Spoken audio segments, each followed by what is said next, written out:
और सच पूछो तो हमारे सनातन धर्म की जितनी प्रक्रिया है वह सब कुछ कृतज्ञता ही है। हम माता पिता की पूजा करते हैं, सनातन धर्म है, क्यों? बोले ये कृतज्ञता है। हम केवल कृतज्ञता ज्ञापन कर सकते हैं। माता पिता ने हमें जन्म दिया, अगर वो हमें जन्म न देते तो हम धर्म करने के लिए इस धरती पर पैदा कैसे होते, आते कैसे? तो जो कुछ मिला, शरीर मिला, जीवन मिला, वो माता पिता के द्वारा मिला। तो अब इसके प्रति हमारी जो कृतज्ञता है वो कृतज्ञता कहती है ऐसे माता पिता को तुम देवता समझो, उनकी पूजा करो। मातृदेवो भव पितृदेवो भव, यही कृतज्ञता है। शास्त्र कहता है सूर्य भगवान को उठ करके प्रातः काल नहा धो करके एक लोटा जल सूर्य भगवान को चढ़ाओ, सूर्य को अर्घ दो। ये क्या है? बोले कृतज्ञता है। सूर्य भगवान की किरणों से हमें जीवनी शक्ति प्राप्त होती है, उसका हम प्रत्युपकार नहीं कर सकते, लेकिन कम से कम एक लोटा जल लेकर के उनके चरणों में भाव से समर्पण कर दें, ये कृतज्ञता है। तो कृते प्रतिच कर्तव्यम में सधर्म सनातनः, किसी ने मेरे लिए कुछ किया है तो उसके प्रति हम कुछ कर सकें, इसी का नाम सनातन धर्म है। उन महर्षियों ने देखा इन दोनों बालकों ने कितनी सुंदर कथा सुनाई है, तो मैं इनको क्या दूं? प्रसन्नो बलकलम कश्चित ददौ ताभ्याम महायशाह, किसी महात्मा ने बलकल वस्त्र ले जाकर के लौकुश को दिया, कहा बेटा इतनी सुंदर कथा तुमने सुनाई है, लो ये बलकल वस्त्र तुम्हारे काम आएंगे। बलकल वस्त्र भेंट कर दिया। किसी महात्मा ने अपना मृगचर्म ले जाकर के भेंट कर दिया। अन्य कृष्णाजिन मदात यज्ञ सूत्रम तथा परह, किसी महर्षि ने अपना यज्ञ सूत्र यज्ञोपवीत ले जाकर के कुश और लौ को भेंट किया।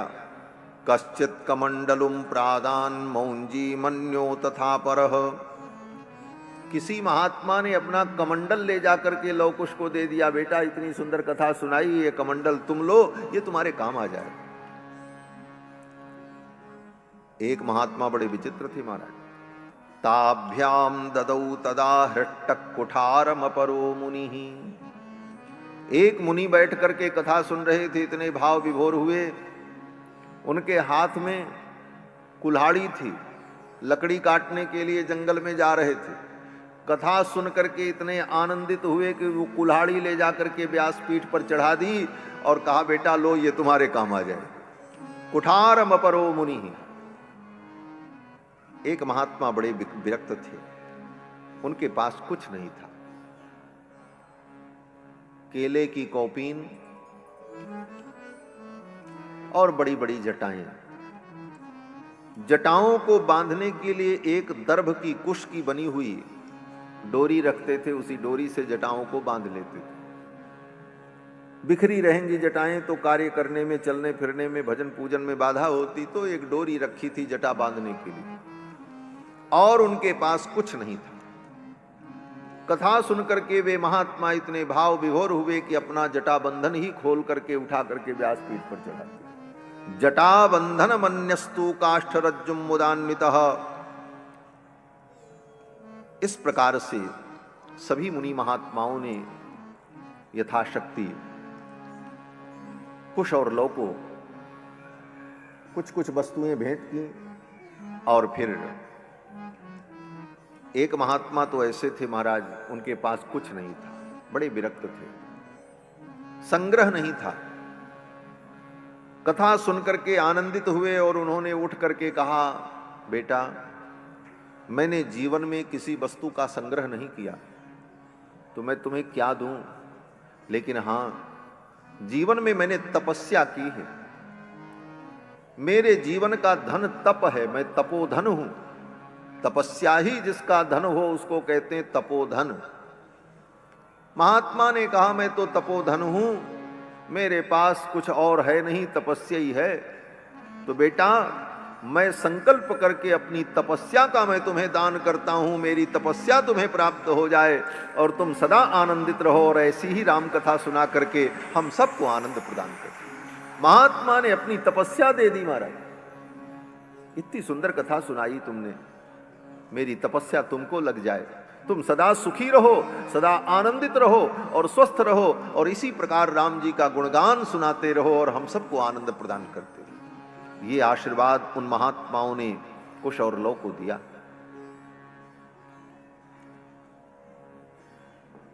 जो राम जी का हो जाता है ना, उसको सारी दुनिया आशीर्वाद देती है। श्री बिंदु जी महाराज की एक पंक्ति है बड़ी सुंदर। बिंदु जी महाराज कहते हैं कि जब मैंने अपने मन को, अपने चित्त को संसार में लगाया तो संसार ने मुझे ठुकराया, लेकिन जब से ये दिल रघुनाथ जी के चरणों में अर्पित किया तब से सारी दुनिया मुझसे प्यार करने लगी। जब से दिल तुझको दिया हर दिल के प्यारे बन गए, श्याम सुंदर अब तो हम आशिक तुम्हारे बन गए। श्याम सुंदर अब तो हम आशिक तुम्हारे बन गए। श्याम सुंदर अब तो हम आशिक तुम्हारे बन गए। तुम हमारे बन गए और हम तुम्हारे बन गए। तुम हमारे बन गए और हम तुम्हारे बन गए। जब से दिल दुनिया का था दुश्मन हजारों थे, मगर जब ये दिल दुनिया का था दुश्मन हजारों थे, मगर जब ये दिल तुझको दिया हर दिल के प्यारे बन गए। जब ये दिल तुमको दिया दिल के प्यारे बन गए। श्याम सुंदर अब तो हम आशिक तुम्हारे बन गए। तुम हमारे बन गए और हम तुम्हारे बन गए। श्याम सुंदर अब तो हम आशिक तुम्हारे बन गए। आशिक तुम्हारे बन गए। आशिक तुम्हारे बन गए। सभी मुनि महात्माओं ने कुश और लौ को खूब आशीर्वाद दिया। महर्षि वाल्मीकि बड़े प्रसन्न हुए, मेरे शिष्य योग्य हो गए। फिर तो महर्षि वाल्मीकि ने कहा, बेटा अब ये कथा नैमिषारण्य में चल करके सुनानी है। उसी समय राम जी का अश्वमेध यज्ञ हो रहा था नैमिषारण्य में, और अश्वमेध यज्ञ में स्वर्ण की सीता की प्रतिमा बनाकर अपने बगल में उस प्रतिमा को रखकर राम जी यज्ञ कर रहे थे, क्योंकि पत्नी के बिना यज्ञ होता नहीं। और सीता जी का भगवान श्री राम परित्याग कर चुके थे। दूसरा विवाह राम जी को करना नहीं था। एक पत्नी व्रत थे। तो ब्राह्मणों ने, ऋषियों ने ये समाधान बताया कि सीता की प्रतिमा स्थापित की जाए और उस प्रतिमा को ही बगल में रखकर यज्ञ। तो राम जी ने जितने यज्ञ किए उन यज्ञों में हर बार स्वर्ण की सीता की प्रतिमा बनती थी। यज्ञे यज्ञे भवत सीता कांचनी, हर यज्ञ में स्वर्ण की सीता की प्रतिमा बनती थी। और हजारों यज्ञ राम जी ने किया और उन यज्ञों में स्वर्ण की सीता की मूर्ति बनती और उनकी प्राण प्रतिष्ठा होती और प्रतिदिन पूजन होता, क्योंकि प्राण प्रतिष्ठा हो जाने पर भोग आरती पूजा सब विधान भी करना पड़ता। तो सीता जी की वो प्रतिमा बगल में रखी जाती और राम जी यज्ञ करते। और जब यज्ञ समाप्त होता तो वो प्रतिमा कहां जाती? बोले राम जी ने एक मंदिर बनवा रखा था, उस मंदिर में वो सीता जी की प्रतिमा स्थापित कर दी जाती।